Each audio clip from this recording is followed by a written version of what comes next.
उड़ते हुए कीड़ों ने एक विशाल शैतान का रूप ले लिया था। कमल, ये क्या बला है? भागो यहाँ से, शैतान का हमला हुआ है। डरो नहीं मुझसे, मुझे इंद्र ने तुम गांव वालों को एक सत्य बताने के लिए भेजा है। तो सुनो जो मैं तुमसे कहना चाहता हूँ। इंद्रदेव तुम गांव वालों से बहुत नाराज़ है।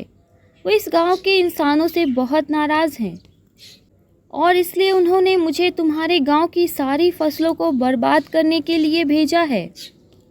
क्या तुम हमें बता सकते हो कि इंद्रदेव हमसे नाराज़ क्यों है? तुमने उनके अपराधियों को अपने गांव और अपने घरों में जगह दी है और इसलिए उनका क्रोध इस गांव के लिए बरस रहा है। शैतान की बात सुनकर गांव वाले पूरी तरह आश्चर्य में एक दूसरे की ओर देख रहे थे। आखिर हमने किसे अपने गांव में और अपने घर में शरण दी है? वो कौन है जो इंद्र का अपराधी है और हमने उसका साथ दिया है? वहीं कमल ने अपने दिमाग में यह अनुमान लगा लिया था कि शैतान किसकी बात कर रहा है। ज़रूर ये शैतान वल्लरी और सावरी की बात कर रहा है। वहीं कमल के पास आकर जमींदार धीमे स्वर में, कमल सुन रहे हो ना?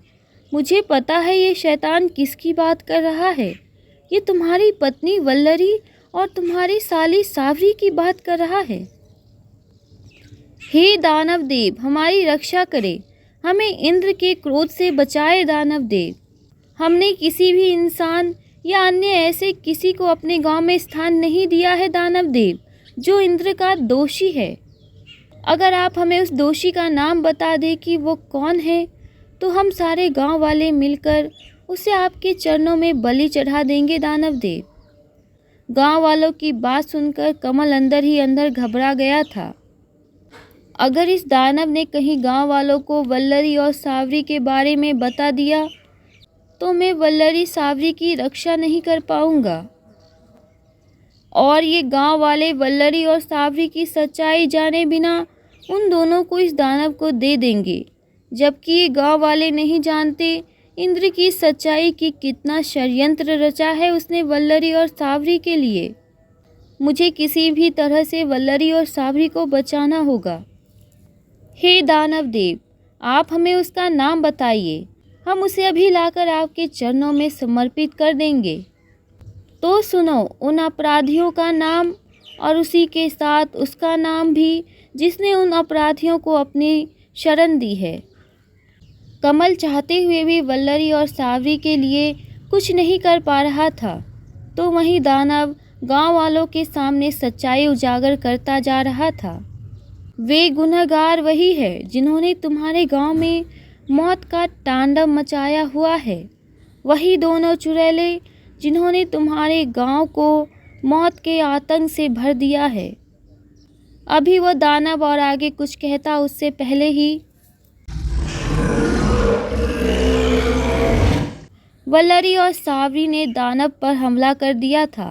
वल्लरी और सावरी दानव से पूरी शक्ति लगाकर लड़ रही थी।